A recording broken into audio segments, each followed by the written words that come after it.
रात का समय था और अंशुल एक छोटे से होटल में काम करता था।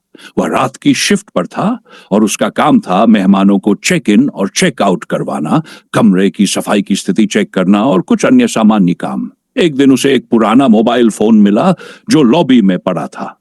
फोन बिल्कुल नया था, लेकिन उसके स्क्रीन पर कोई नाम नहीं था, बस एक अजीब सी काली स्क्रीन थी। अंशुल ने सोचा कि यह किसी मेहमान का फोन होगा और वह इसे रिसेप्शन में छोड़ने के लिए अपनी जगह से उठा लिया। जैसे ही उसने फोन की स्क्रीन को टच किया, अचानक उस पर एक मैसेज आया, मुझे ढूंढो। अंशुल को लगा कि यह कोई मजाक है और उसने उस संदेश को नजरअंदाज किया। लेकिन फिर से कुछ देर बाद और भी अजीब संदेश आने लगे, जैसे तुम मुझे बचा सकते हो और तुम हैं ये सब करना होगा। रात के अंधेरे में फोन का स्क्रीन अचानक चमकने लगा। अंशुल ने फोन को ध्यान से देखा और उसने पाया कि स्क्रीन पर एक महिला का चेहरा उभर रहा था जो उसे घूर रही थी। अंशुल डर के मारे कांपने लगा। उसने फोन को किसी तरह से बंद किया और उसे एक अलमारी में रख दिया। लेकिन जब भी वह रात के समय होटल के किसी कोने में जाता, फोन की रिंगटोन सुनाई देती। हर रिंगटोन के साथ वह महिला का चेहरा और भी करीब आता। वह महिला, जो अब एक अजीब रूप में बदल चुकी थी, कह रही थी, तुमने मुझे छोड़ दिया, अब तुम्हें मेरी मदद करनी होगी। अंशुल के दिल में डर समा गया। उसने होटल में काम करने वाले अपने एक पुराने दोस्त रामू से बात की। रामू ने बताया कि वह महिला एक पुराने होटल की हेड रिसेप्शनिस्ट थी, जिसे इस होटल में काम करते हुए एक हादसे में जान से मार दिया गया था। उसकी आत्मा अब भी इस होटल में बुरी तरह फंसी हुई थी और वह किसी के माध्यम से मदद मांग रही थी। रामू ने अंशुल को सलाह दी कि वह उस फोन को किसी मंदिर में जाकर पूरी श्रद्धा से छोड़ दे। अंशुल ने वैसा ही किया। जैसे ही उसने फोन को मंदिर में रखा, एक ठंडी हवाओं का झोंका आया और वह महिला का चेहरा अंत में गायब हो गया। अंशुल ने उस रात के बाद कभी भी उस फोन को नहीं छुआ और होटल में सब कुछ सामान्य हो गया। लेकिन अब भी उसे रात को अकेले काम करते समय कभी कभी वो अजीब सी रिंगटोन सुनाई देती है। हो गया है, लेकिन सच उससे कोसों दूर था। मंदिर में फोन छोड़ने के कुछ दिन बाद होटल के मेहमानों ने शिकायतें शुरू कर दी। वे कहते कि रात में कमरे में किसी का साया दिखता है और कभी कभी फोन की रिंगटोन सुनाई देती है, भले ही उनके पास कोई फोन न हो।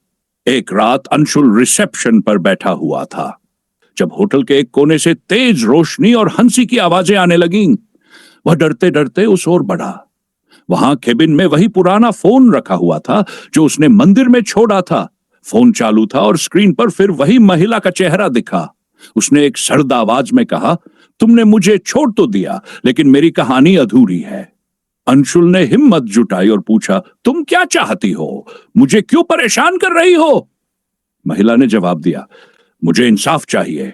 मेरे साथ जो हुआ वह किसी को नहीं पता। मैं यहां सिर्फ तुम्हारी मदद से अपनी सच्चाई बताना चाहती हूं। अंशुल ने फोन को उठाया और अचानक उसे एक सपना सा महसूस हुआ। वह अतीत में पहुंच गया। उसने देखा कि वह महिला, जिसका नाम नंदिनी था, होटल में काम करती थी। होटल के मालिक ने उसके साथ गलत करने की कोशिश की, लेकिन जब उसने विरोध किया तो मालिक ने उसे छत से धक्का देकर मार डाला। नंदिनी की आत्मा उस होटल में कैद हो गई थी क्योंकि उसकी मौत को एक दुर्घटना दिखाया गया था। कोई भी उसके लिए न्याय की आवाज नहीं उठा सका। जब अंशुल को सच्चाई का पता चला तो उसने तय किया कि वह इस घटना को सबके सामने लाएगा। उसने पुलिस को सब कुछ बताया और पुराने रिकॉर्ड निकलवाए। जांच के बाद यह साबित हो गया कि नंदिनी की हत्या हुई थी। मालिक को गिरफ्तार कर लिया गया। जब मालिक को सजा सुनाई गई तो अंशुल के सामने एक नंदिनी का साया प्रकट हुआ। वह मुस्कुरा रही थी। उसने कहा, धन्यवाद, अब मैं मुक्त हूं। उसके बाद वह फोन फिर कभी दिखाई नहीं दिया और होटल भी हमेशा के लिए शांत हो गया। लेकिन अंशुल को उस रात की बातें कभी नहीं भूली। वह जान गया था कि हर चीज का कोई कारण होता है और कभी कभी अनजानी ताकतें भी न्याय पाने के लिए अपना रास्ता ढूंढ लेती हैं। अंशुल ने सोचा था कि नंदिनी की आत्मा को शांति मिल गई है और सब कुछ अब सामान्य हो चुका है। लेकिन कुछ महीनों बाद होटल के नए मालिक ने होटल को फिर से रेनोवेट करने का फैसला किया। उन्होंने कहा कि पुरानी चीजें हटा दी जाए और होटल को आधुनिक लुक दिया जाए। एक दिन रेनोवेशन के दौरान काम कर रहे मजदूरों को होटल की दीवार के अंदर एक छोटी सी लकड़ी की अलमारी मिली। अलमारी में कुछ पुराने दस्तावेज और वही पुराना फोन रखा हुआ था। फोन अब भी चालू था और स्क्रीन पर वही डरावना संदेश था, यह अभी खत्म नहीं हुआ। मजदूर डर गए और मालिक को बुलाया। मालिक ने अंशुल को फोन करके यह घटना बताई। अंशुल को यकीन हो गया कि नंदिनी की आत्मा अब भी पूरी तरह मुक्त नहीं हुई है। उस रात अंशुल फिर से होटल गया। जैसे ही वह उस अलमारी के पास पहुंचा, फोन अपने आप चालू हो गया। स्क्रीन पर नंदिनी की तस्वीर आई, लेकिन इस बार वह रो रही थी। उसने कहा, मुझे इंसाफ मिल गया, लेकिन मेरी आत्मा अभी भी यहां कैद है। मेरे अलावा यहां और भी आत्माएं हैं जिन्हें इस होटल ने निगल लिया। अंशुल हैरान रह गया। उसने पूछा, तुम्हें क्या चाहिए? मुझे बताओ, मैं कैसे मदद कर सकता हूं? नंदिनी ने कहा, यह होटल शापित है। इसकी नींव में बहुत सारे गुनाह छुपे हुए हैं। जब तक यह जगह तबाह नहीं होती, तब तक कोई आत्मा यहां से मुक्त नहीं हो पाएगी। अंशुल ने यह बात होटल के मालिक को बताई, लेकिन उन्होंने इसे एक कहानी समझकर टाल दिया। अगले कुछ दिनों में होटल में अजीब घटनाएं होने लगी। मशीनें अपने आप चालू हो जाती, मजदूरों को परछाइयां दिखती और कुछ लोगों पर चोटें भी आईं। आखिरकार मालिक ने फैसला किया कि होटल को गिरा दिया जाए। होटल गिराने का काम शुरू हुआ। जैसे ही अंतिम दीवार गिरी, एक जोरदार आवाज और काले धुएं का गुबार उठा। ऐसा लगा मानो उस जगह से कुछ शक्तियां बाहर निकल रही हो। अचानक सब कुछ शांत हो गया। अंशुल ने उस रात एक सपना देखा।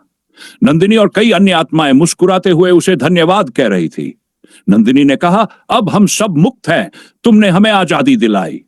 इसके बाद उस जमीन को एक पार्क में बदल दिया गया, जहां अब खुशहाली और शांति का माहौल है। अंशुल ने भी होटल की नौकरी छोड़ दी और एक नई जिंदगी की शुरुआत की, लेकिन वह फोन और उस होटल की डरावनी कहानियां हमेशा उसकी यादों में जिंदा रहीं।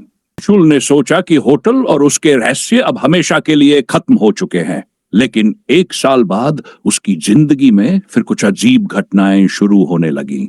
अंशुल ने एक नई नौकरी पकड़ ली थी और अब वह एक बड़े शहर के एक आईटी ऑफिस में काम करता था। एक दिन जब वह ऑफिस में देर रात तक काम कर रहा था, उसकी मेज पर रखा उसका मोबाइल फोन अपने आप चालू हो गया। स्क्रीन पर वही अजीब संदेश चमक रहा था, तुमने हमारी मदद की, लेकिन एक और राज बाकी है। अंशुल का दिल फिर से जोर जोर से धड़कने लगा। उसने घबराकर फोन को बंद करने की कोशिश की, लेकिन स्क्रीन ने काम ना बंद कर दिया। अचानक फोन की स्क्रीन पर एक जगह का पता दिखाई दिया, गोल्डन सन रेजिडेंसी, ब्लॉक रैट। अंशुल ने तय किया कि वह इस पते पर जाएगा और सच का पता लाएगा। अगली रात वह उस जगह पर पहुंचा। यह एक पुरानी खंडहर सी दिखने वाली इमारत थी, जो सालों से खाली पड़ी थी। जैसे ही वह अंदर दाखिल हुआ, उसे चारों तरफ अजीब सी ठंड महसूस हुई। इमारत के अंदर दीवारों पर खून के धब्बे और फर्श पर जली हुई लकड़ियों के निशान थे। वहां एक कोने में उसे एक पुराना लिफाफा मिला, जिसमें कुछ तस्वीरें और कागज थे। तस्वीरों में वही होटल दिखाई दे रहा था जिसे उसने गिरते हुए देखा था। कागजों में लिखा था, यह जमीन हमेशा शापित रहेगी, जो भी इसे छुएगा उसका अंत भयानक होगा। अंशुल ने समझा कि यह सिर्फ होटल तक सीमित नहीं था, यह एक बड़ा खेल था जिसमें इस जमीन से जुड़ी हर चीज का रहस्य छिपा हुआ था। तभी उसके पीछे से एक डरावनी आवाज आई।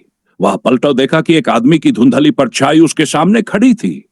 वह आदमी बोला, तुमने जो देखा वह सिर्फ शुरुआत थी। यह जमीन आत्माओं का घर है। जो यहां आया उसे इसकी कीमत चुकानी होगी। अंशुल ने डर के मारे वह कागज और तस्वीरें वहीं छोड़ दी और भागकर बाहर आ गया। लेकिन उस रात उसके सपनों में वही परछाइयां बार बार दिखाई दी। अब उसे एहसास हो गया था कि यह सिर्फ नंदिनी की कहानी नहीं थी। इस जमीन की हर परत के नीचे एक नई डरावनी सच्चाई छुपी थी।